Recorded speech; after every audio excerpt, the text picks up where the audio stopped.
What is good, everybody? My cam is on. That's good. Make sure social media is up. Put that like at the bottom or something like that. Cool. What's good, man? Let me bring down the music a little bit.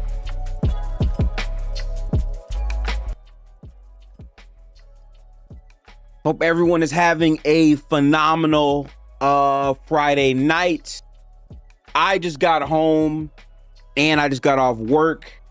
I'm tired, but the work doesn't stop. This is, I believe, the first stream I've had since the panel talk we did a couple of days ago with Real Talk, Derek and Wes. Shout out to my guys. But it's time to get back to making content on this channel. So we got a couple things to get into for this week's episode of Talking Hoops. The name is in flux. I might find a better name, we'll see, but I will occasionally have moments where we basically break down what's going on in the NBA and recap some stuff. I think before I called it the NBA recap, but I feel like Talking Hoops is a more clear-cut title because we're talking hoops, right? So there's a couple things. Before I get started, I'm letting you know right now, I haven't eaten. And I know that's not like really good as a streamer, but I'm hungry. So there are a couple things we're going to react to first and foremost, and then we're going to give our takes in response. But what's on the go for today? I want to have a deep conversation about tanking because that's been a huge point of contention. We're going to pull up some takes people have had on the NBA taking situation. Draymond Green has some comments. I'm not going to say what the comments are because he says a lot of shit, but there's some specific comments I really want to highlight and break down. And then we're going to actually discuss the All-Star game, the format, and if we think the game is going to be competitive or not. So that's on the list. But for now, let's roll some of the tapes. So I was going to start with Draymond, but because I went to Bucharest, and by the way, it was good. Pinto, welcome to the stream. We are instead going to start with the tank conversation because there's been a lot of clips about tanking. Let's go to YouTube here and watch a couple of takes. I think Low dropped a video about tanking. Let me see what he is talking about. Hey, what's good, Yavin? How's it going? So listen, I have not reacted to shit on stream in a long time. So what we're gonna do is we're gonna actually react to Low's vid here. I'm gonna give my thoughts after the video is completed because I also need an excuse to eat. I'm not gonna lie to you, I don't feel like scamming people as a content creator, so that's what we're gonna do.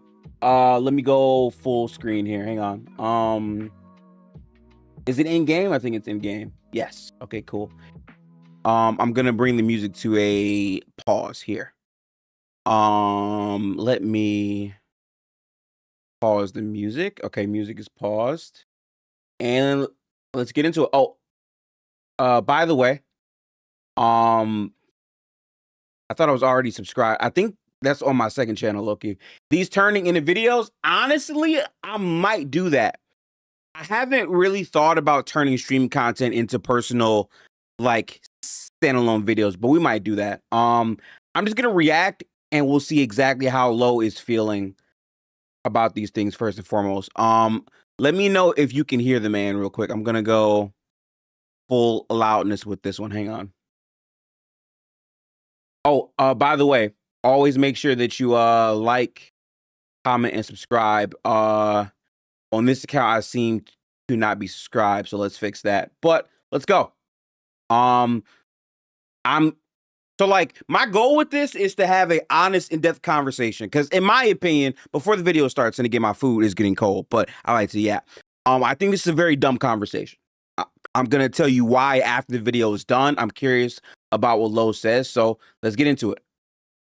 Many people are arguing that it is literally ruining the league, and that problem is tanking. Now, tanking is not a foreign concept in the NBA, but for those who are unaware, tanking is basically when a franchise decides to no longer prioritize winning in efforts to increase their lottery odds in the upcoming draft class. And again, this is not a new concept whatsoever. It became popular in the early 80s when the Houston Rockets traded Moses Malone and received little to nothing in return, so they could then lose games to increase their lottery odds in the upcoming draft classes, which netted them Ralph Sampson and Hakeem Olajuwon. More recent iterations of tanking resulted in the Spurs receiving Wemby, OKC building what perceives to be a dynasty at this point, and infamously Philly in their whole trusty process phase that resulted in them receiving Ben Simmons and Joel Embiid. So again, tanking has existed for a very long time, but this new form of tanking, I'm not gonna lie, as someone who is more positive leaning about the NBA, even I have to admit, this is disgusting. My goodness. And it's somewhat understandable because in this upcoming draft class, it is projected to be around 5 to 6 really great prospects, and most of those 6 players are going to be franchise altering talent, or at least that's what many people are expecting.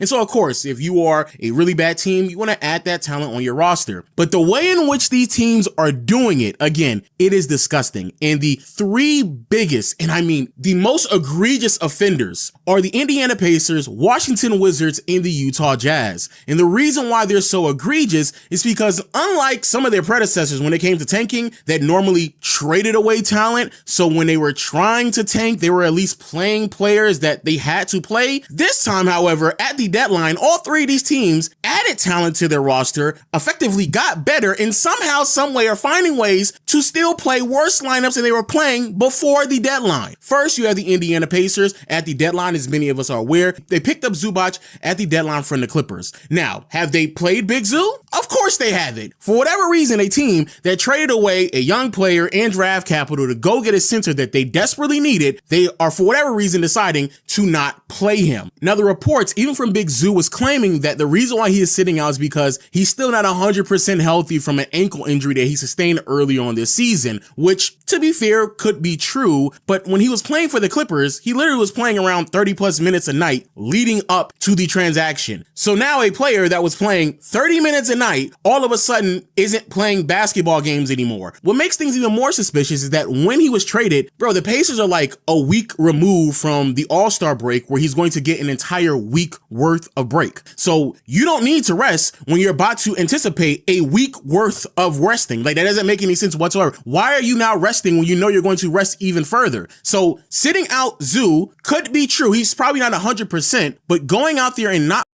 playing your new acquisition purposely because you want to tank is really, really bad.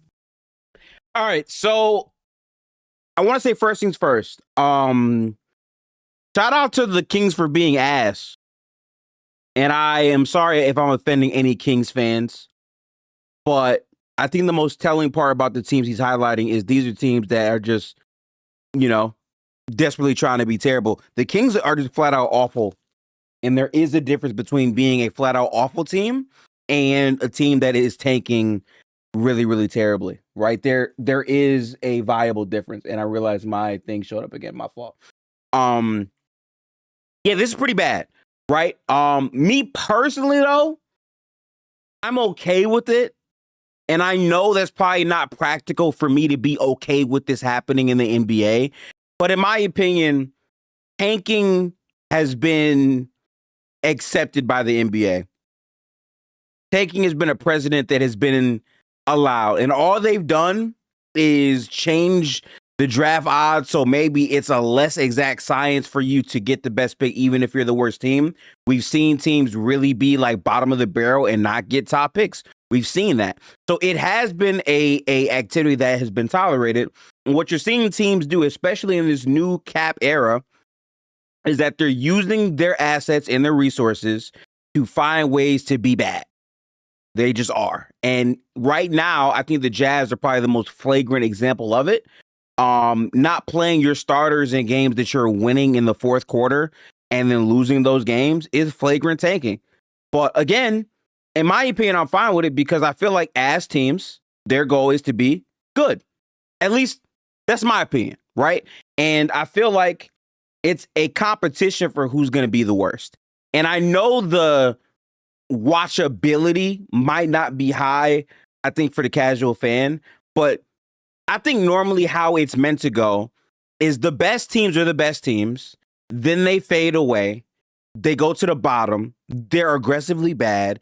Then you get a franchise changing talent. And now you put pieces around that talent and you become good.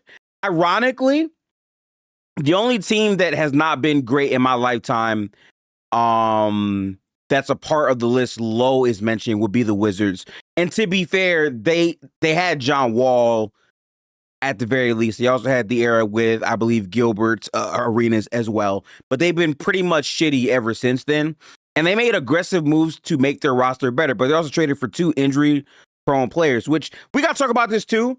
The one thing we're not giving enough credit to some of these teams on is they are trading for players that might have been playing through injury.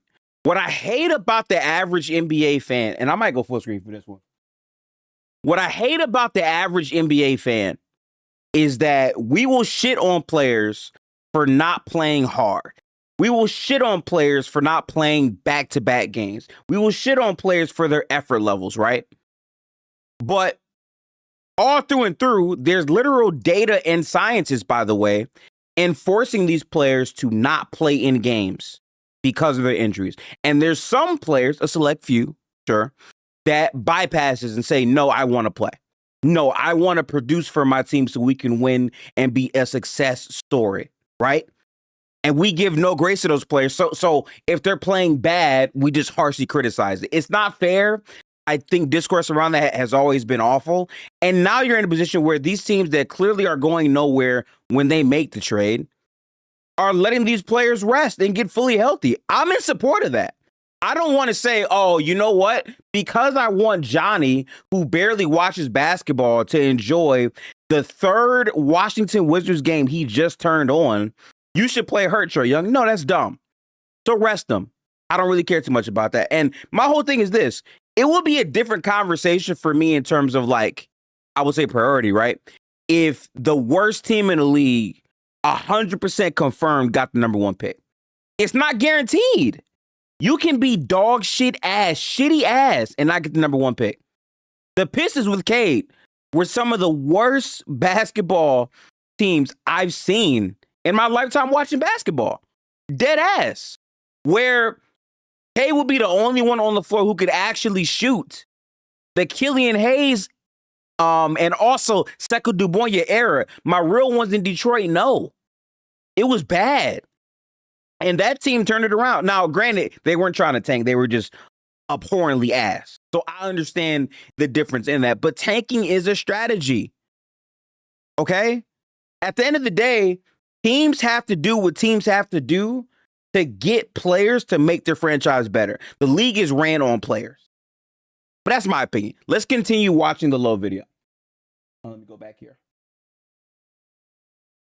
But it gets much worse. Moving on to Washington, as many of us are aware, they picked up 2 players who can play at an all-star level for practically nothing in both Trae Young and Anthony Davis. Now, to be fair to Washington, both of these players were severely dealing with injuries before they made the trade for them. Trae Young was in and out of the lineup out in Atlanta, and AD, he's AD. He quite literally just injured his hand before he was traded to Washington. So both of these players not being active makes some sense. And I would go even far as to say that both of those players sitting out for the rest of the season could make some sense as well, especially Anthony Davis, because there was rumors about him potentially even having to undergo surgery that was going to keep him sidelined again before he was traded. So those two sitting out, somewhat understandable, but the rest of the players who've been playing this entire season, those players sitting out makes absolutely no sense at all. And it's not just that they're resting games. These are players who are playing in the game, and for whatever reason, in winnable outings, they're being sat randomly in the 4th quarter. This first started at the beginning of the month against the Sacramento Kings, where Washington was already sitting out Champagnie, Trey Johnson, and Alex Sarr, but still went out there and ran Chris Middleton, Marvin Bagley, Keyshawn George, Bob Carrington, and Bilal Coulibaly. So cool, you're playing these players. You then go into the 4th quarter with a 4-point lead, but for whatever reason, all of your starters, you do not play a lick of basketball in the 4th quarter of a winnable game. You are literally giving players like Will Riley and AJ Johnson 12 minutes. You're playing all 12 minutes of a 4th quarter of a winnable game. Makes no sense. We then go to February 5th against the Pistons. Again, you're already sitting out some players. Trey Johnson is not playing. Chris Middleton doesn't play. AJ Johnson doesn't play. Cool. And you go into the 4th quarter of a winnable game. But for whatever reason, you don't play a minute of Keyshawn George, Alex Sarr, Bub Carrington or Justin Champagnie. And again, you're giving random players 12 minutes of action in the fourth quarter of a winnable game. Makes no sense.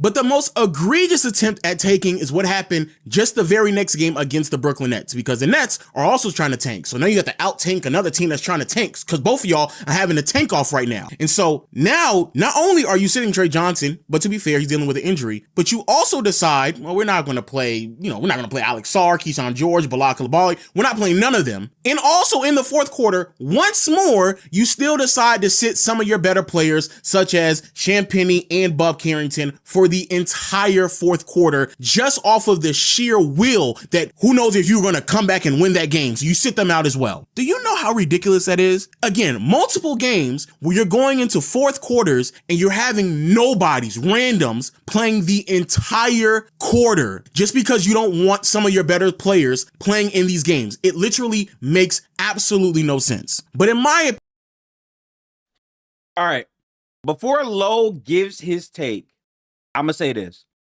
This shit's nasty as hell. Okay? He's 100% right. In all of these games, these teams had a chance to win. And they sat their players for whatever reason. It's very disgusting behavior. I get it. It definitely does not do anything to aid the basketball product that people claim to care about. But yet, those same people will tell you they only care about the playoffs and they devalue the regular season themselves. But that's a whole other conversation because there's a lot of hypocrisy when it comes down to watching basketball. But yeah, it's bad. But the funny part about this is it's a loophole. And what do we know about the NBA, chat? These teams have employees. They literally hire people to look into the legal work of the CBA and find loopholes. They do it all the time. Teams do this all the time to save on money, to duck the luxury tax. Whatever you got to do, you figure out a way to do it. And I think the NBA actually finding the Jazz is pretty dumb because how can you concretely prove they were doing? Now, obviously, if we being for real, we know what the fuck they was doing. But how can you concretely prove that without a shadow of a doubt? You really can't. So that's the game that they're playing right now. Dobby said, random question. What does the 3 out of 5 on the upper corner mean? Oh, that's the current amount of subscribers I have met for the day. There's like a daily goal on the Twitch side of things. I need to actually add one for the YouTube side as well. In fact, I'm happy you said something. I'm gonna mute this for right now because we're not on Twitch currently. Is he here? Okay, boom, that's gone. I appreciate that, Dobby. But yeah, let's see what Lowe says though. Oh yeah. And by the way, the Heat somehow still found a way to lose, by the way, which is hilarious. Opinion, the Jazz are by far the worst offenders because not only did Utah do the exact same as Indiana and Washington by adding talent to their roster with Triple J, but Triple J, he's not dealing with any injury that we're aware of. Triple J is healthy. He was playing basketball before he got traded. He's not, Trae Young, AD, or potentially a lingering injury like Big Zoo. No. Triple J can play basketball games. And on top of that, so can Lauri Markkanen. But even before they traded for Triple J, this team was already sitting out Lauri Markkanen in fourth quarters in winnable games just so we ain't gonna win. We don't need to win. We need to tank as much as we possibly can. So we're gonna sit out Lauri Markkanen. And then even when Triple J comes back on the team, we're gonna sit him out as well. The most egregious attempt at this was against the Orlando Magic. There was a point in the third quarter, late in the third, where the Jazz had a 13-point lead. They ended the quarter with an 8-point lead. And from that moment on, you did not see a single minute from Triple J, Lauri Markkanen, or Jusuf Nurkic, who all three of them were having really good games, which then allowed Orlando to come back and win a game that they, again, should not have won. But I watched the end part of this game. This was very disgusting, I will say. you're trying to tank. Lauri Markkanen in the last 4 games has not played over 30 minutes. And it's not because he's on a minutes restriction, because he's playing ample of minutes in the first 3 quarters. It's simply because he's getting sat out in the 4th quarter. Triple J came on a team, immediately had really good moments within a handful of games he's played. He just can't finish the games because he's too good for them to then. I mean, it's not Lowe's fault, but they did say a couple of days after that they found something that I think was akin to like a tumor on Triple J. So if you want to play devil's advocate and throw him some bail, you could do that for this. But we know what the game plan is, though. Dobby said, I don't care about taking because either you are a terrible team I'm not watching regularly, or you're a good team using the system to get better in a gap year. That's exactly how I feel. I don't really care. They're bad teams. Now, okay, honestly, and y'all can let me know how y'all feel about this, right? If I'm a fan of a team, and I might have to embrace this soon because the Warriors are on the way out. If you're a fan of a team that is aggressively tanking like this, are you mad? Or like, are you happy? Because I feel like if I know there's generational prospects in the draft and my team is aggressively ass, I want them to be ass so I can have a chance of getting that player on my team. At least that's how my brain will work. I guess watching the games becomes a harder task, but I'm going to be honest, I watch bad basketball all the time, so I don't really care. Also, I'm sorry, but the average fan isn't watching all the games. Like, we're diehards, right? Everyone in this stream, we're pretty much like we're not who the NBA really cares about if we're keeping it a band, right? They care about the casual fan who might work a 9 to 5, might watch maybe 4 or 5 games a month or some shit like that. Those fans don't really care about this. Let's keep it a band. Those are the same audience of people that will tell you the regular season doesn't matter. They will tell you all this shit is fake. They will tell you we only care about the playoffs. They can only name the popular star players. So it's not really a problem. But what makes it a problem for them is when you're sitting players in nationally televised games, when it's a big market team. These small market teams, they can really give 2 shits about, I think, realistically.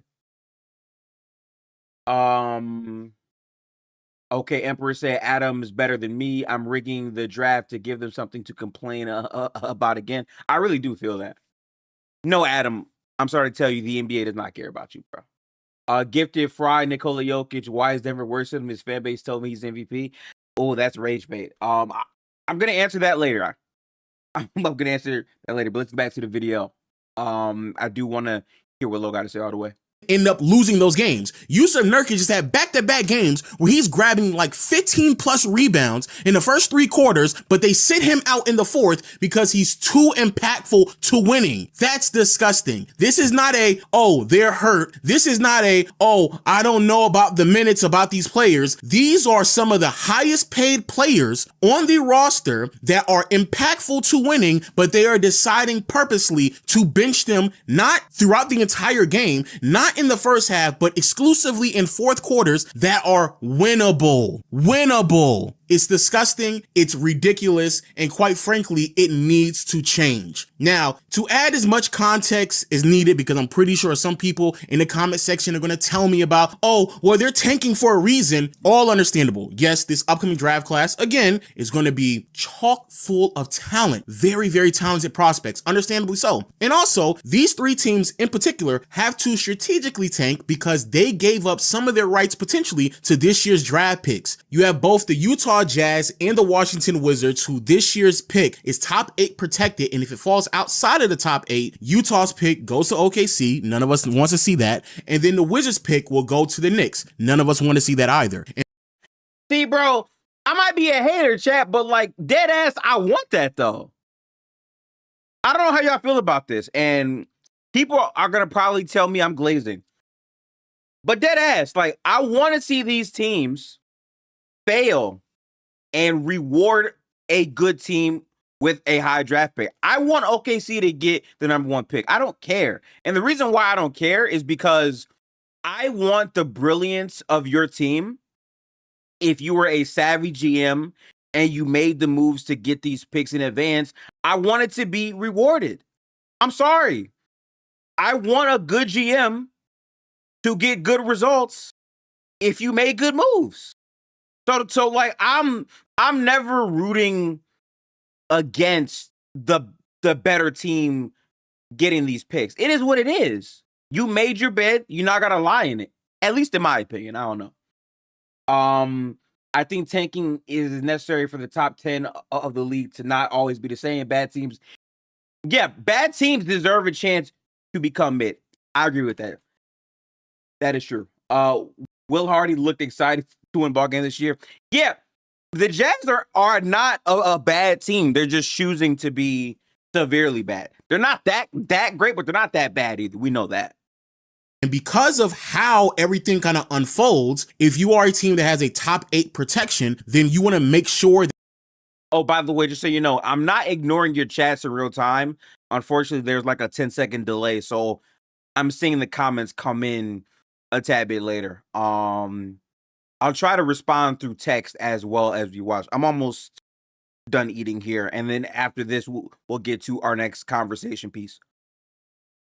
That at bare minimum, you have a bottom 3 record in the NBA, because at that point, it's impossible for your pick to ever result into the other team's possession. And then you have the Pacers, who traded away this year's pick en route to get Big Zoo. And that pick is a little bit wonky. It's protected 1 through 4, and then if it falls out 5 through 9, then it will go to the Clippers. But then if it's 10 through 30, it goes back to the Pacers. But in essence, they want to make sure they have a top 4 selection. And so for the Pacers to increase their odds to have a top 4 pick, they need to make sure that they do not fall out of the bottom 3 in the league, because at that point, then it's more favorable for their pick to fall out of the top 4 than within the top 4. And what's crazy enough, I would actually assume that because how flattening out the odds a couple of years ago would change the tanking, but no, these teams are actually becoming more egregious at tanking, despite the fact that it's a borderline coin flip. Even if you are a bottom 3 record in the NBA, if you're going to have a top 4 selection in the draft, that's how much it is. It's quite literally damn near 50-50. And as soon as you fall out of the bottom 3 and you're just like the 4th worst team in the league, you actually have a higher odds of it falling out of the top 4 than you do falling inside the top 4. But teams are still tanking. Teams are still tanking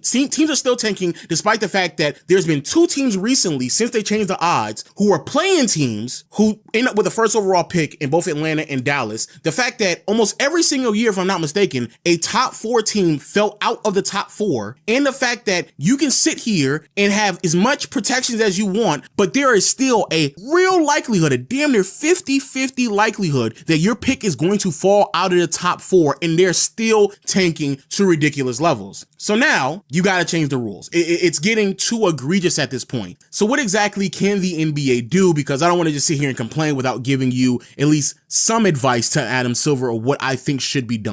This is why I fuck with content creators like Lo. What is the solution? Because we can sit here and cry and complain about, oh, it's not fair. Oh, it's not fair. The basketball's so bad. What are we going to do to fix it? What can you outline in the black and white to stop these teams from doing what they're doing? I'm curious about that. Let's get to that. They deserve it. Tanking is a disgrace. I don't view tanking as a disgrace, honestly. I really don't. I get why you would in theory, but that ass, like, I don't know, man. Shit happens, you know? Some people believe that they should change the odds again. In my opinion, I don't think so, because at the end of the day, many of these teams that are tanking are doing so because this is their best route of adding talent to their team. So I don't think that you should change the odds. And quite frankly, like I stated before, bro, the odds are already really in favor for you not to get a top 5 or top 4 pick if you aren't the worst team in the NBA. Like right now, it's already set in that way anyway. Another way in which people have argued, and I believe this as well, that teams should be restricted on how often they should have a top 3 or top 5 pick in back-to-back drafts, or you can only have 2 top 5 picks in a 4-year period, something along those lines. But you should not be able to tank routinely over and over and over and over again, because I do believe that does nothing more but incentivize bad front office and bad management. It is a huge reason why the Sacramento Kings are right back as the the worst team in the NBA. Sacramento is paying veterans, they're playing veterans, and yet still somehow, some way, they're losing better than teams that are trying to actually lose games by sitting out their veterans. That's how bad Sacramento is. And somehow, some way, we continue to just benefit and give Sacramento top draft picks year in and year out to incentivize the tanking, even if they're not attempting to tank. There was like a 10-year period where Sacramento, for 10 straight years, had like 11 top 10 picks, and it ended with the whole De'Aaron Fox selection. You're telling me before De'Aaron Fox, you had 9 straight years of top 10 selections, and you were still drafting in the top 5? Like, how is that even possible? But the only reason why you do this is because you incentivize losing by continuously giving these teams almost like a gift at the end of the year. Like, oh, here's a lottery pick. Here's a top 5 selection that you had last year and the year before that and the year before that and the year before that. And even with you having it for 10 straight years, it still doesn't change anything. And the reason why I'm very hell bent on this being a real solution is because if you look at the teams that are tanking, it's the same teams. Again, Sacramento, then you have Washington. The Wizards basically have only been good during the John Wall era and like to the 2. I'm gonna be honest, and again, y'all can let me know if this is slander. I really don't believe the Kings are tanking. I dead ass think they're just that ass. I don't think the Kings know what they're doing. So like, I don't know if I would even say they're outright a tanking team. They're just fucking terrible. If you're a team that's tanking, you would trade the veteran players. For 3 years with Gilbert Arenas since I've been alive. That's how bad they've been. Then you had the Brooklyn Nets. Brooklyn has effectively traded their way into getting talent on the roster, and they traded 15 years of first-round picks to build 2 super teams and never won a championship, never made it to the finals, never made it to the conference finals. It's just a poorly ran organization. Then after that, you have the New Orleans Pelicans, who don't even have their pick. They don't even have their pick, and yet they're still at the bottom of the conference. You have to punish a GM. Hang on, let me put down my water for a minute. Let's talk about the Pelicans real quick, chat. I have not seen a team in their situation like okay, I'm sorry. Much respect to Joe Dumars as a Detroiter, like respect, like everything you've done for Detroit, salute. But my God, as a GM, like it is, fuck man, I don't know, cause like let's break it down, right? They said we see a superstar or like a really great talent in Derek Queen. So much so that we are willing to forfeit our pick to the Atlanta Hawks if we're terrible this upcoming season. That was the wager that he had. And the idea is, well, we really wanted our guy. So regardless of who is coming up in this next draft, we want Derek Queen, right? So let's follow that line of thinking. I have Zion, who has not been healthy enough. He's an undersized 4 who doesn't rebound as well as you would think he should be. Defense is up and down. Sometimes it's actually just bad. And again, he's just not really available for our franchise, and we have been a lottery team with Zion repeatedly. Right? So I'm thinking, okay, you now bring in Derek Queen, who's not a real 5, if we're being super honest. He's more like a small ball 5, but like fully, you don't want him to be the full-on 5 because he's also undersized. Ironically, you drafted another undersized power forward. And you're saying we're not going to trade Zion, which, okay, fine. If you want to talk yourself into saying Derek Queen is the true center next to Zion, cool. You traded no one else. You traded Jose Alvarado for nothing that really shifts the direction of your franchise in the future. So my point is, you did all of this legwork for Derek Queen just to potentially forfeit another high pick, and you sold nothing at deadline. Is that not just ass decision making? See, listen, I can't even say, Richard, that that's ethical tanking. What the fuck are they doing? Like this, okay, this is my thing. We have to like fully outline what tanking is. Tanking is making moves to logistically and purposefully be a bad team. So you can be terrible, so you increase the odds of you drafting a top 5 player or a high lottery pick. That to me is the concrete definition of tanking. You do not trade your pick for the upcoming season and note that, hey, if we keep losing games, we're going to lose our pick. So why would you want to be bad in a year where being bad does not benefit you? That's not tanking. That's you being fucking terrible. And I think we need to give these teams credit for their dumbass decisions. That's awful. Boy, y'all don't understand how much I want Darren Peterson, or I hear you, Isaac, and I think Atlanta will get it, because not only does Atlanta have, actually, do they have their own pick this year? Hang on real quick. Do the Atlanta Hawks have their own pick this year? Oh, they don't. Okay. So they have the best of the Milwaukee, and they have the middle of the Spurs, Cleveland, Atlanta. Okay. So I take that back, but they have a good chance to score a high pick, so that's fine. Yeah.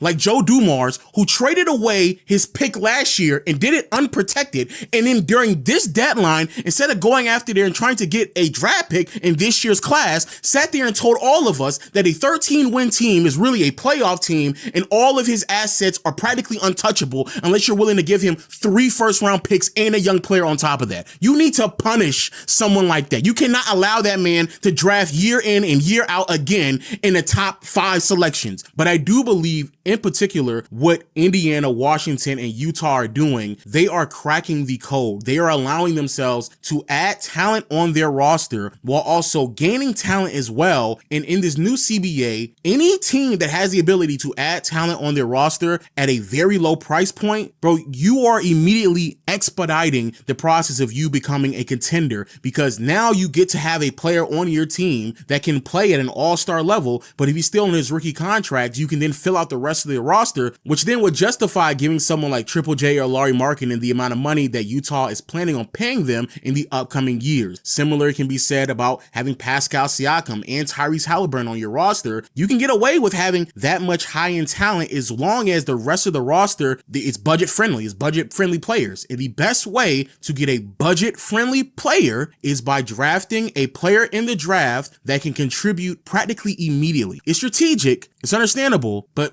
it is hurting the league. It's very damaging, and I've never seen tanking done to this degree. But yo, I'm gonna give you a prime example of what Lowe is talking about before he ends this video, and I use it all the time. For all my different fans in the chat, I'll say this. Denver, to me, is damn near the perfect example for the era of basketball that we're in.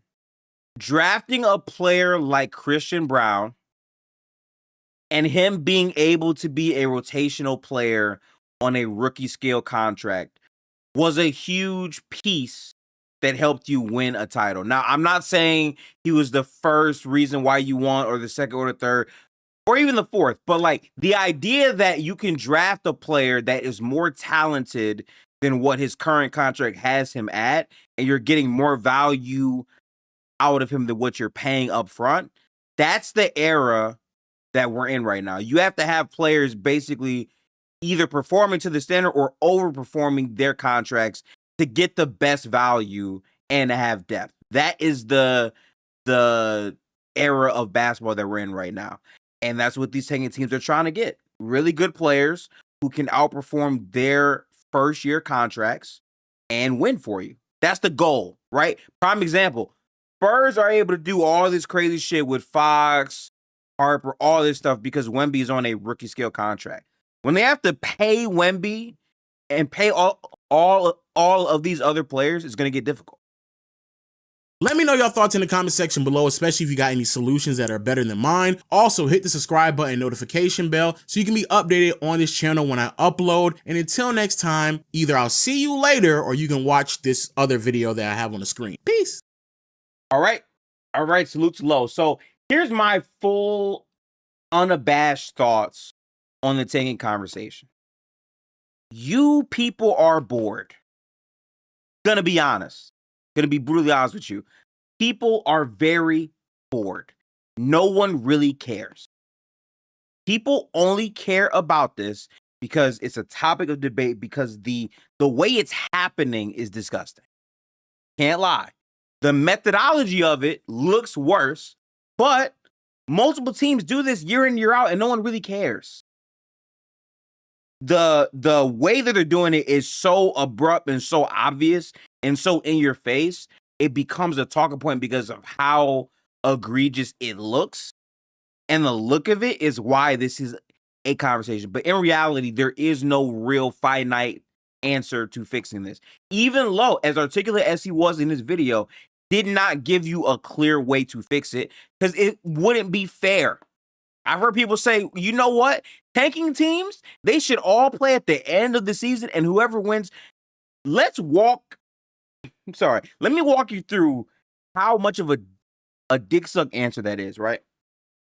Let's have all of these terrible teams line up in a tournament to where we crown whoever wins with the best player. So let's really break down that logic. You're telling me you want these terrible garbage teams to play garbage basketball versus each other, which, to be fair, sometimes those games can be bangers. I've watched many bad teams play against each other, and it's actually really good hoops. Okay, shout out to the Bulls. Very mid to like maybe below average team that can go on a run at the end of the season. Cool. But you want these teams to play in a tournament against each other, and then whoever wins that. That is so dumb to me on so many levels, because at a fundamental level, if you want parity in the NBA, the worst team in the league should be given an opportunity to improve themselves, because you're terrible. It's not about what that worst team deserves. It's more about, hey, let's raise the bar and the ceiling of the worst team in the league. It is what it is.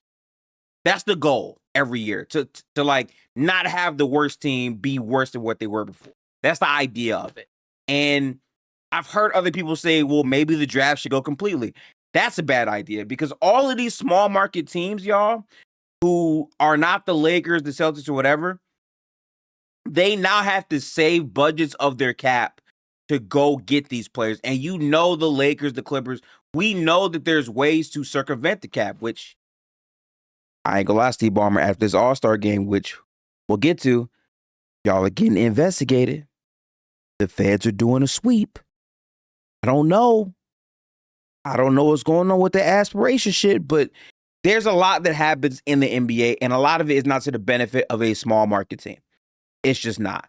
I think you keep it simple. I think there's maybe some more concrete things you can define to make it look less blatant, but we know what it is. A lot of these teams started the pathway to tanking early in the season, even before this point. It's just getting so egregious now because right now you have to pick up momentum in being a terrible team.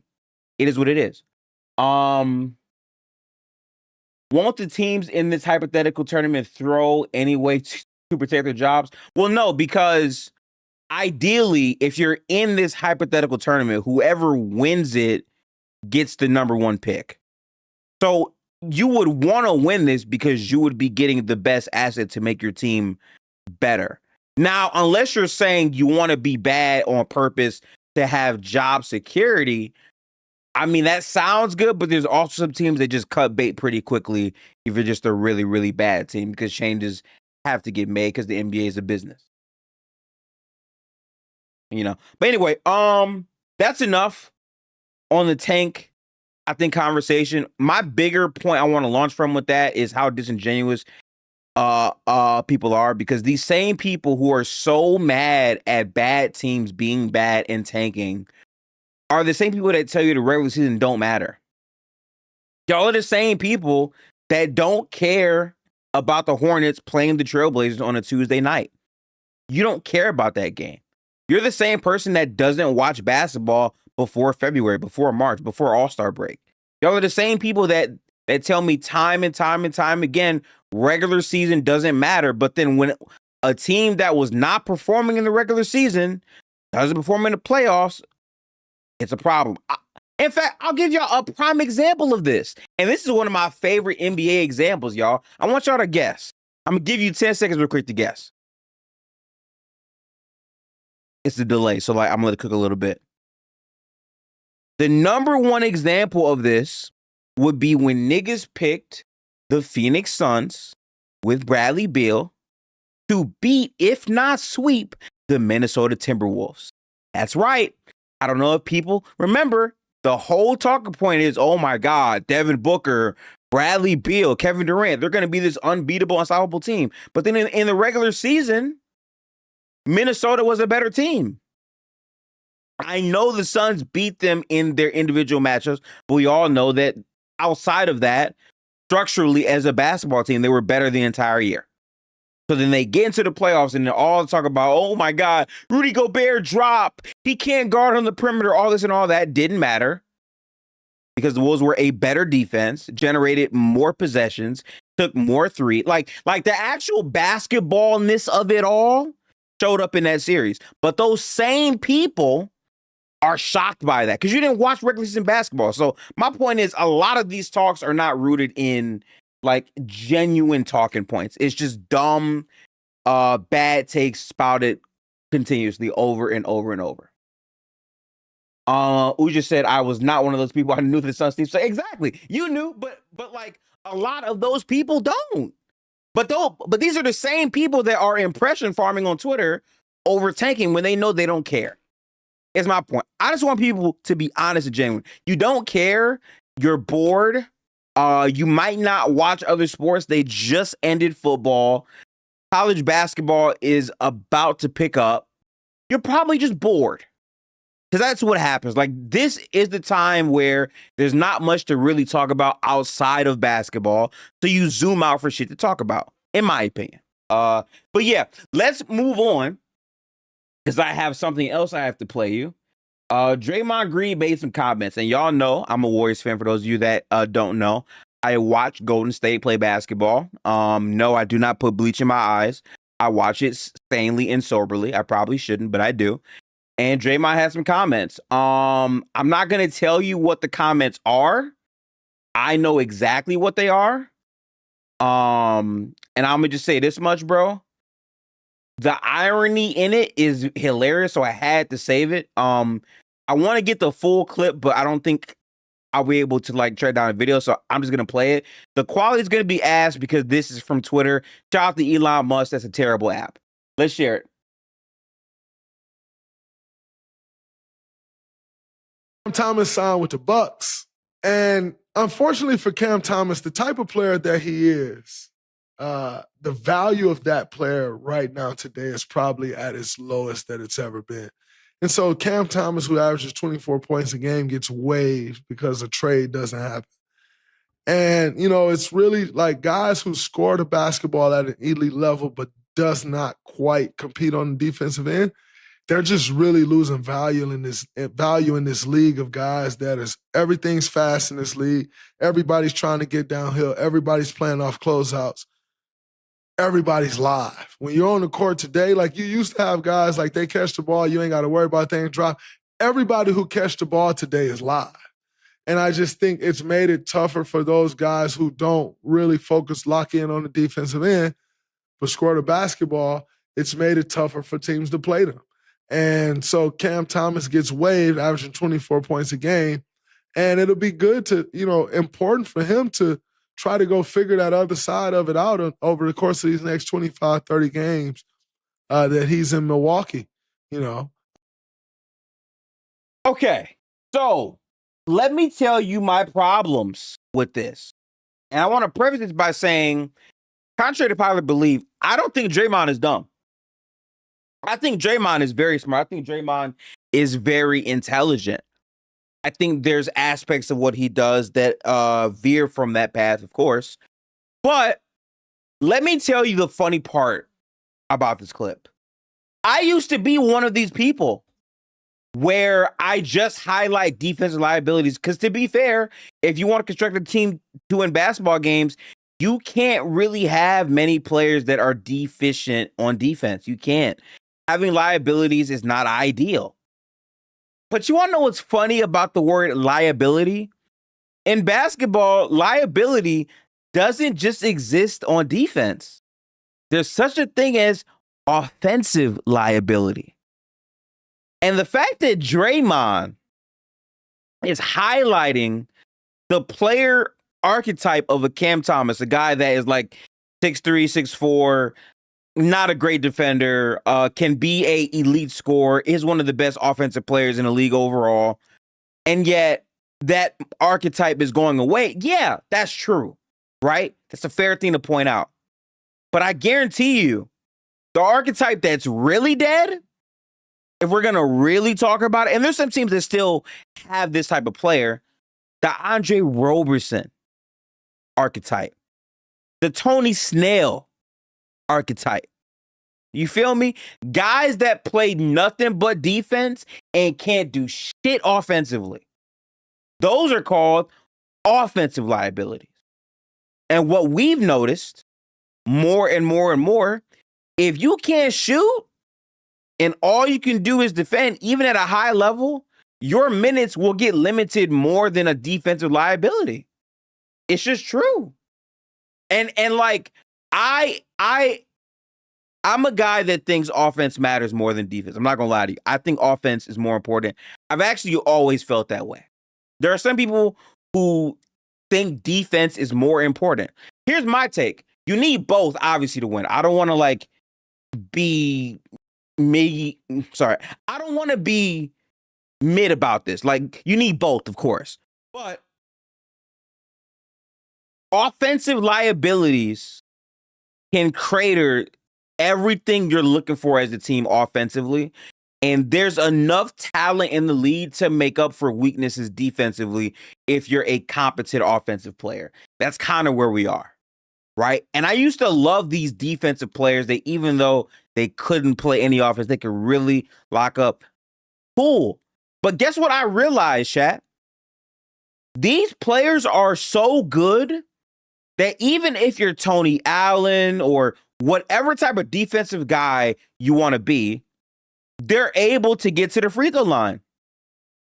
Guess what? They're going to still find a way to get to their 30, even if they have to work hard for it. They're still able to crack results. Is that enough to take away from how bad the team's offense, especially in the half court, can be with you on the floor? Prime example, if you're a Golden State fan, Gary Payton II. How he craters the offense when he's there. Draymond Green, ironically, this season, how he's cratered offensive lineups when he's been in the game. That archetype of player is dying. Chris Dunn, as good as he is defensively in the playoffs last year, they had to really pick and choose when or when not to play him because of how bad he was offensively. And even then, he found some spots. But the point is, you can't afford to be bad. I'll give you another example. Lonzo Ball, which this might be a bad example because he's been kind of ass overall, but his three-pointer not falling is the biggest indicator of his impact dropping off the map, even more than his defense. Like, not being able to score or shoot at the NBA level is really bad, especially if you can't guard. Even if you can't guard, you're getting limited minutes. You just are.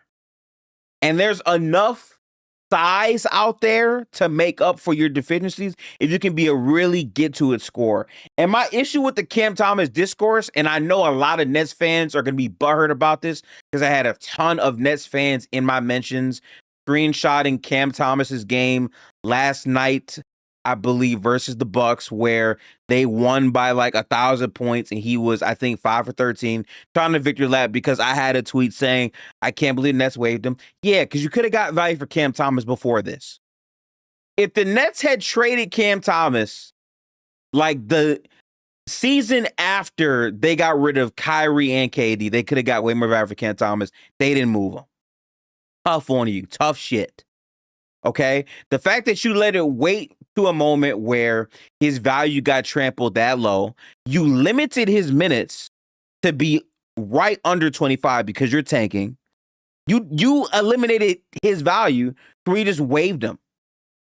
So yes, I'm gonna blame the front office for fuckery. Yes. Regardless of how good I might think Cam Thomas is, if he's a negative asset and doesn't help what your goal is, which your goal is to tank and not be good and be sorry, then yeah, get him off the team. But the fact that you didn't trade him earlier when you traded Kyrie, you traded James Harden, you traded Kevin Durant, that's the perfect time to clean house, and you didn't. I'll give you another example, chat. Why the fuck is Nicholas Claxton still on the Nets? I'll say it again. Why is Nicholas Claxton still on the Brooklyn Nets? This is a player that 2 years ago was in fringe DPOY conversations. Can you imagine the amount of picks they would have got if they flipped Claxton 2 years ago? Now they might be in a spot where they flip Claxton later down the line and they don't get as much for it. These teams don't do themselves any favors. But now let's get to the Cam Thomas stuff. Because I'm going to be honest, I used to think the same way. Like, I don't like small guards that can't defend. I don't. Cam Thomas has flaws in his game, 100%. I hear that. I do. But I'm not going to hold you. I don't know how many people were like really watching Brooklyn. That team fucking stinks, man. It's not a good team. And like, I'm seeing Cam Thomas get double, and I understand he has blinders offensively. I understand sometimes he might not make the right read. I understand sometimes he can be a shot striker. I 100% get it. 100%. But the olive branch opportunity wasn't extended to him. The funniest part about their head coach, which I think is a good head coach, by the way, he was telling Michael Porter Jr. to shoot some bullshit ass shots. I don't know if y'all saw the podcast. Michael Porter Jr. went on a podcast and said Jordi Fernandez has encouraged him to take shots that he thinks are contested. Let me say that again. The head coach of the Brooklyn Nets is telling Michael, don't swing the rock, Porter Jr., to shoot everything. And I know it's bad because in the clip, Michael Porter Jr. is laughing like, I think that shot not that open. He's telling me to shoot it anyway. Michael Porter Jr. ain't never seen a shot he don't like.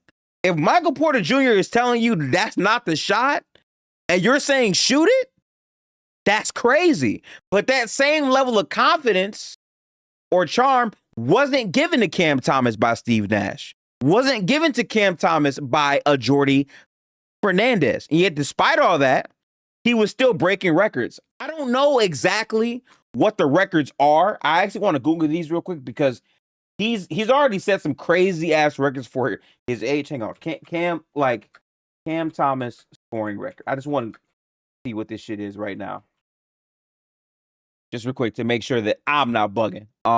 Let's go over to PC real quick. We'll use that over here. Okay. His 47-point game on February 6, 2023 against the Clippers is his career high and the most points scored by a player in a single game in his rookie season. That was broken by Cooper Flag. Okay, that's fine. Youngest player with 3 consecutive 40-point games. I think this is still there. Youngest player in NBA history at 22 years old in 10 days to record 3 straight 40-point games, joining Allen Iverson as the only other player to achieve this feat. Most 40-point games at age 22. He has 6 games of 40 at age 22. Yeah, so listen, my point in all of this, though, is this, man. I think Cam Thomas is an NBA player. I think Cam Thomas being waived was something structural for the Nets because they felt like they couldn't get any value out of him anyway, so they just waived him and they cut ties. Fine, cool. But Cam Thomas is a player. And the fact that this defensive argument has gone so far that you'll take a player that can have some outlier scoring ability and say they're not an NBA player, that's too much. That is too much spreadsheet FC. That's too much graph FC. That's not enough basketball put hoop in bucket FC for me. So I would like Cam Thomas to get a chance to get a steady stream of minutes and see what he can do. And I think the Bucks are the perfect team for that because right now they have no Giannis and they don't have a lot of guys who can do shit offensively. So I like it for him. But I found the Draymond comments very triggering because how he can openly speak and acknowledge a player's flaws on defense, but cannot do the same offensively. When this is the same Draymond Green that I saw in multiple podcasts, by the way, clown, I believe Tony Allen, for him being an offensive liability and being the reason why they won a playoff series versus the Memphis Grizzlies. It's just not the same behavior to me. I don't know. Isaac says certified bucket getter. Nobody is debating that. It's the other shit. It's the same with Harden and Trey. Once the honeymoon period is over, the real marriage begins. No, 100%. And like, I do still think Cam Thomas is capable of doing other things. He still has a very big scoring, I think, gravity to himself. I think he does need to improve as a catch and shoot player. But my whole point is the idea that he can't be a player. I'm sorry. If you're one of the best scorers in the NBA, regardless of what your role is, there's no reason why you shouldn't be on the team. People trying to tell me he's not an NBA player is crazy. And I would almost go as far to say he could be a starter if his scoring is that special, if you just put defense around him. I would damn near say that. The only problem is like size and like defensively positioned. I hear all that stuff, but bro, he is better than a lot of starters in his NBA. I really don't care too much. But those are my takes on the Draymond situation. Let's get to this All-Star game, man. I don't know shit about the All-Star game, so we're gonna watch another video real quick breaking down the All-Star stuff. Let's watch, because I don't know how this shit works at all. All-Star 2026 NBA explained. Because I don't know how this shit gonna work. Here we go. We're here to tell you again. We're gonna give you the format for the 2020.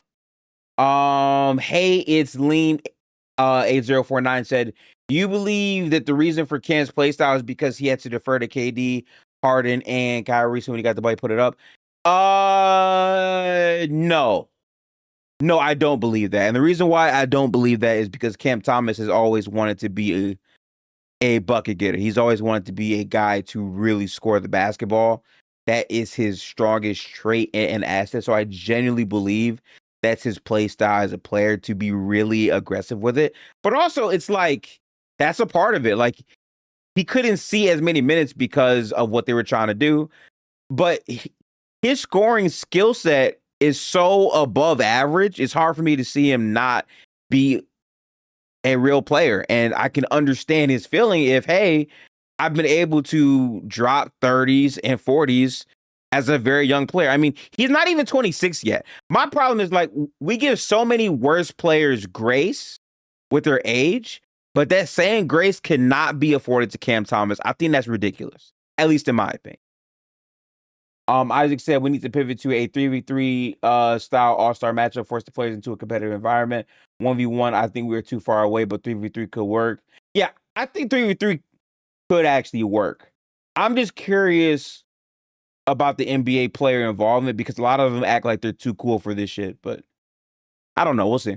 26 All-Star game at the Intuit Dome in LA. It's going to feature 2 teams of U.S. players and 1 team of international players known as the World Team. They'll be competing in a round-robin tournament that will include 4 12-minute games. The top 2 teams from the round-robin will advance to face each other in the championship game, and the 3 teams will each have a minimum of 8.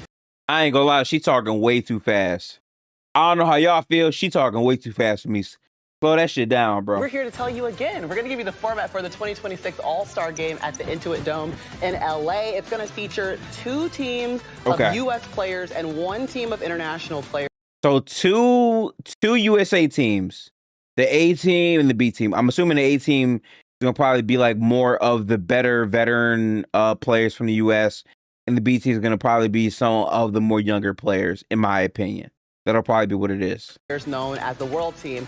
They'll be competing in a round-robin tournament that will include 4 12-minute games. The top 2 teams from the round-robin will advance to face each other in the championship game, and the 3 teams will each have a minimum of 8 players. Now, the All-Star selection process will not change, but in a new twist, the 24 All-Stars will be selected without regard to their position. So let's hear what the players think of this. Yeah, I'm going to be honest with you. I don't believe this.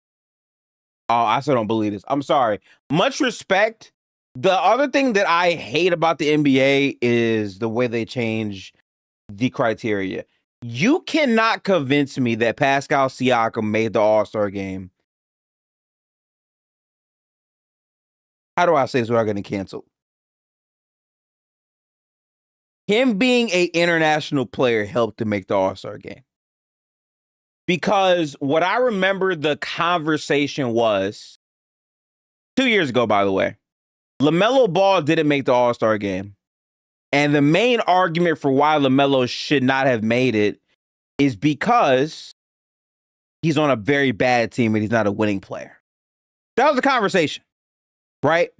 But because the Pacers go to the finals a year removed, because of that reputation, and also he is having a good season, I get that. But I truly do feel like him being a international player helped him get it. That world shit is so ass to me. Get rid of it, bro. Go regular East-West. Honestly, bro, no. I'm telling y'all the real. This might be a hot one. Fuck the All-Star game. I said it. And I don't have any of my sound effects right now. I'm a up-and-coming I would say content creator, so it's not there yet, but I will be adding those things here. But yeah, fuck the All-Star game. I'm gonna be real with you. I don't care. I do not care about the All-Star game. And the reason why I don't care about the All-Star game is what we've seen under Adam Silver is it has evolved to a state where it's more product placement than basketball. There's more minutes played on Mr. Beast than minutes played in the actual game. Like, it's become a spectacle that has gone so far from just basketball, brother. So much more than that. So it's not something for me. And also, the players don't give a shit. And like, regardless of who you want to blame for that, if it's LeBron or like whoever, that's just what it is, bro. If the players played hard, I would actually want to see it. I don't care. So I respect them for trying every year to make something new that everyone will like, but ultimately, this shit doesn't matter if the players don't want to try. And you can't really control that. And also, I'm sorry, but the idea that you have to incentivize millionaires to play basketball is so fucking wild to me. Oh, here's some more millions of dollars to just play at 80%. Also, hot take, I don't want them to try hard in the All-Star game. I don't like, I don't know how y'all feel about this. I don't need the All-Stars to play 100% the whole game. You can bullshit for the first 2 quarters, fine. But show some effort in the 4th or 3rd quarter, like something. And sometimes it's been like that. I will stand on it. The Cleveland All-Star game was perfect. Enjoyed the shit out of that game. Right? The Raptors won. Perfect. But these last couple years has been hit or miss. Dabby said, I was hoping we would get to see KD, LeBron, and Curry play. Yeah, unfortunately, that is ceased, and I don't know what's gonna happen next year. I think LeBron almost didn't make the team either, too. I don't know if this is a hot take or my bias to my team, but if Pascal got All-Star, yeah, I'm gonna be honest with you, bro. Michael Porter Jr. should have made All-Star over Siakam. And I think Siakam is a better player, fine. But in terms of like who's been producing this season, I would have went MPJ over Pascal. But that's cool. Anyway, let's get back to it though, because I do want to see what the rest of this shit's about. New format. Oh, by the way, there's 90 people in here. If you're in here, like the stream. All I ask, haven't streamed in a while. I want to get back out there to the algorithm. We have some more content coming on the way. I have a couple off days. upcoming, and we have some All-Star festivities I'll be getting into myself with a state of season talk with a couple of your favorite content creators. So, yeah. Yeah, if I'm blessed and honored with the opportunity to represent the world in this new All-Star format, it would be amazing. Jay not playing. I like playing for my country. It puts a little pride on my shoulders when I play naturally. So adding that should be cool and a nice little wrinkle. I'm excited about the new format. I think it's going to be a lot of fun for the fans. I think it's going to be fun for players to be able to represent their countries. It'll be new, so I'm excited to just be an all-star. That's the goal. And shout out to K for being really PR trained. I'm gonna give y'all the real. They don't give a fuck. They're happy to be all-stars. And my other take on this that I think people don't talk about enough, the young players are gonna play hard.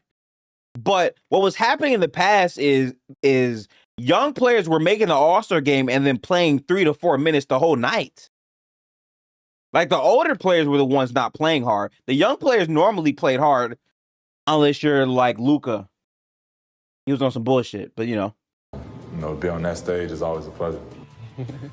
I love the new twist, and you heard Shea talking about it, like being able to represent his country, how that will feel in representing the world team. But just describe the difference and what it feels like to say wear Team USA on your jersey when you're going out to play ball. Yeah, well, having that experience 4 times, in 4 Olympics and 1 World Championship, like it's a different feeling that you feel when you run out there on that court. Before you run out there, that locker room, the ride to the game, just that conversation, understanding what's at stake here. Now, granted, this is not, Olympic basketball, but this is the same type of pride and the same type of ego you have to have when you go out there to play that. This is an incredible format, I would say. And you can hear the excitement in Shea. Like, when he get a chance to represent for his country, he feels different, and I'm sure everybody. Listen, I'm not mad at Melo. I'm not mad at any of the TV analysts that have to hype this shit up.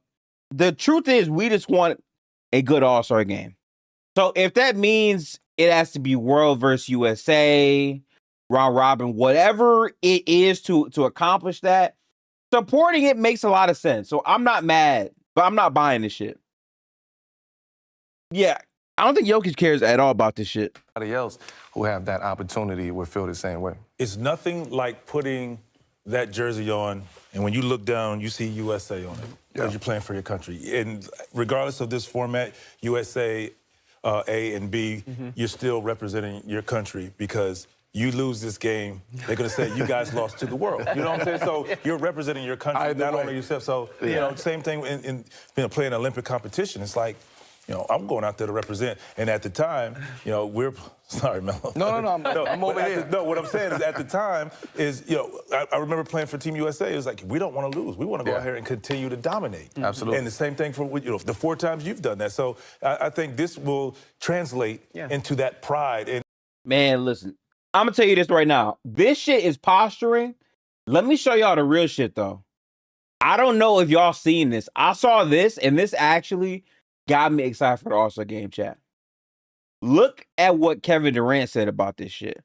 Now, this shit actually has me invested a little bit now. You should ask the Europeans and the world team if they want to compete. Because when you look at Luka Doncic and Nikola Jokic now, let's go back and look at what they do in the All-Star game. Is that competition? So we haven't questioned what they've been doing, but we're going to question the old heads and the Americans. But these 2 dudes out there, Luka and Jokic, they don't care about the game at all. These dudes be laying on the floor, they shoot from half court, but you got to worry about the old heads playing hard.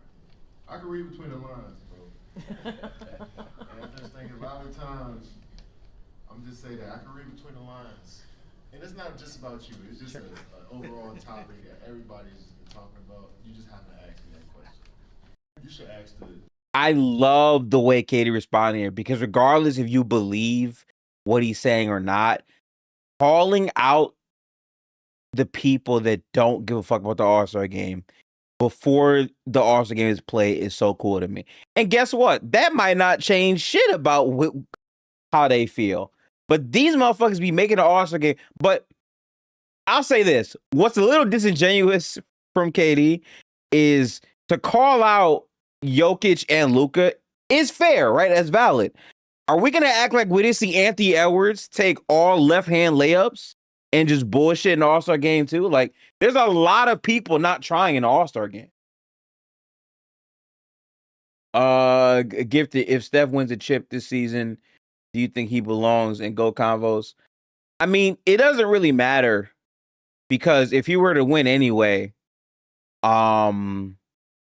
people would still say Jordan's the GOAT because he never lost and he was super duper dominant for longer and won more at his peak. So he still wouldn't really be in that conversation. Like, it's just funny how shit works because regardless, the longevity argument for Steph is going to hurt him more in these conversations, even though as a player at his peak, he's definitely in that conversation overall.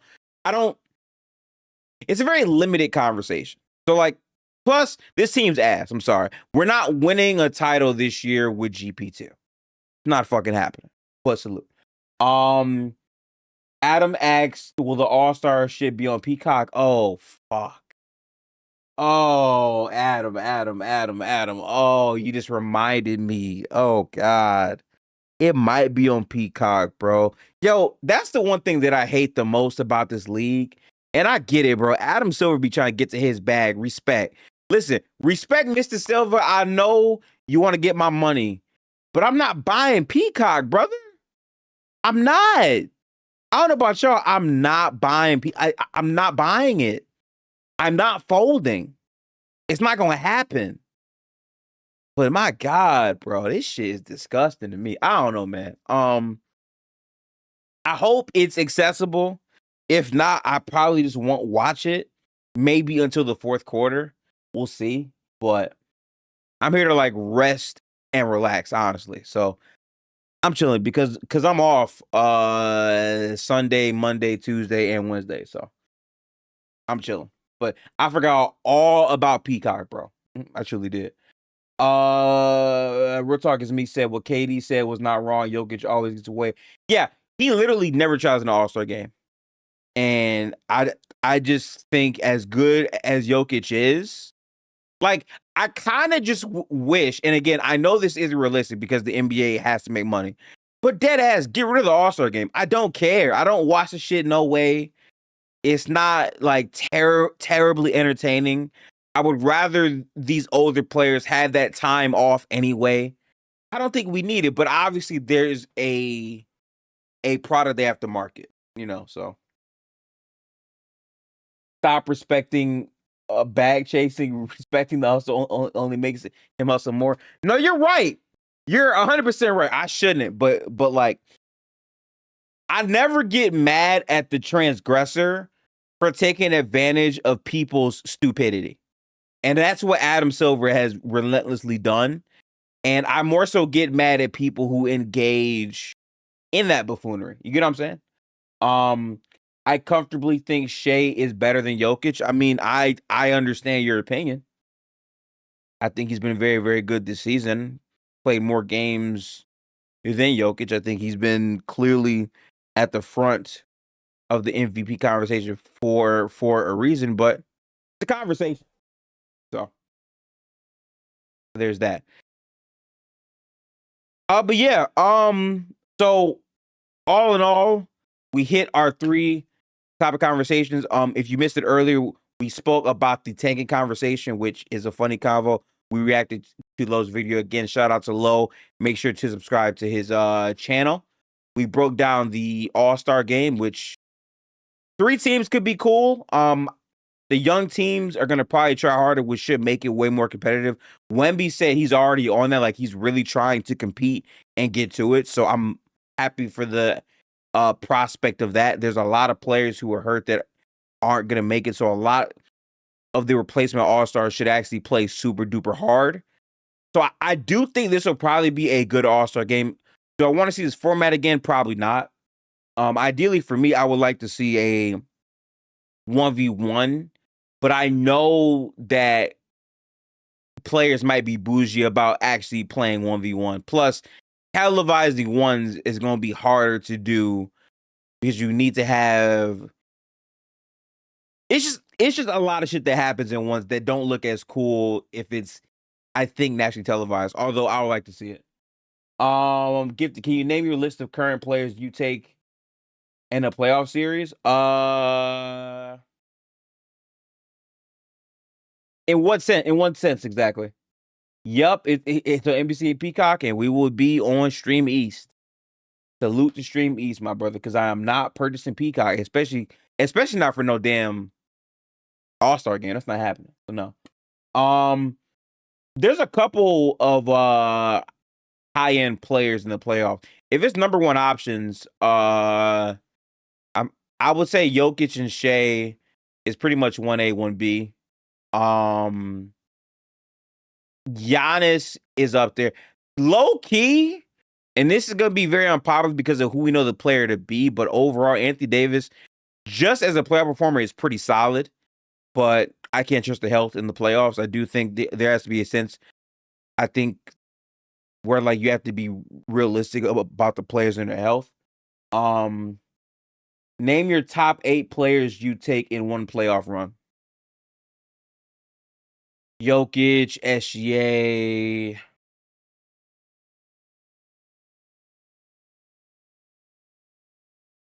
Anthony Edwards, Steph. I'm not doing it in order. I'm just thinking my 8. So Shea, Jokic, Steph, Anthony Edwards, Jalen Brunson. Although I feel a little bit shaky, but Brunson is good money in the playoffs. So like I gotta still go Brunson. I believe in Wemby, so I'm gonna say Wemby, but we still have to actually see it, to be fair. Who else would I say? That's 6. Do I want to go Donovan Mitchell? I'm not gonna name guys who are hurt right now. Do I trust Donovan Mitchell as my number 1 for? I'll go Donovan Mitchell at 7. Okay. After that, it gets really wicked for like number 1 options to me. Because I don't really trust Devin Booker like that in the playoffs. Yeah, Kawhi is fool's gold to me. I think last year he got gassed up a ton. He had like a Hall of Famer performance in game 2. But I promise you, for the rest of the games, he was mid. So I don't believe in Kawhi as your number 1 option anymore in the playoffs like that, even though he's still a good player. I can't say Tyrese or Tatum because they're out. Who else made the conference finals last year? It was Minnesota, OKC, Pacers, Knicks, I believe. Okay. Yeah, it's not that many number 1s I'm really trusting outside of those 7. And even then, some of those players at the back end, I don't really know. So I'll leave it there. But yeah, I wanted to do this stream to make a official return to content. I know that I've been quiet. It's not because I want to, it's because I work. I am employed. I'm working like 45 plus hours a week and I'd be tired. So it's been harder, especially because it's like the wintertime is peak season, but the weather's getting better. Time is opening up and I'm starting to be a bit more balanced in my approach towards content. So we're back. There will be more streams. There might be one more stream before the all content team stream we'll be doing with, again, Low, Real Talk, and the Hoop Talk podcast. That'll be coming soon, I believe, on the 18th at 6 p.m. Gonna probably create the event for that soon, but I also want to drop some regular videos. I will be having a Cam Thomas video drop at some point because I really, really want to do that shit, and I might be doing a Draymond Green diagnosis as well. So we'll see what happens. But I'm going to bounce out now because I have a game to play in like 30 minutes for my Twitch. If you want to watch that, tap in. We're going to be playing some Naruto Ultimate Ninja Storm 4. And I'm going to be shit talking because I want to enjoy my Friday. But yeah, peace out. I appreciate everyone that came to the stream. Again, if you're new, become a member of the channel. Become a member of the Gifted Gang. today. Subscribe and like the video. I will catch y'all in some more things upcoming. Appreciate everyone that tuned in to the stream. Also, NBA streams are going to be coming back. I've been on hiatus, I know, but it's been by design. I will be going back to having planned streams for the week. My goal is 2 videos a week, 3 streams a week. If I can do that, I'm being super consistent. So that's my goal. Starting next week. Next week, we're going to institute that. 2 videos, 3 streams at the bare minimum. If I could do that, I will be satisfied as we continue to grow and grow and grow as a consistent content creator. We're almost at 3,000 subs. So again, appreciate all the support. But I'll catch y'all, man. Have a great night. Peace.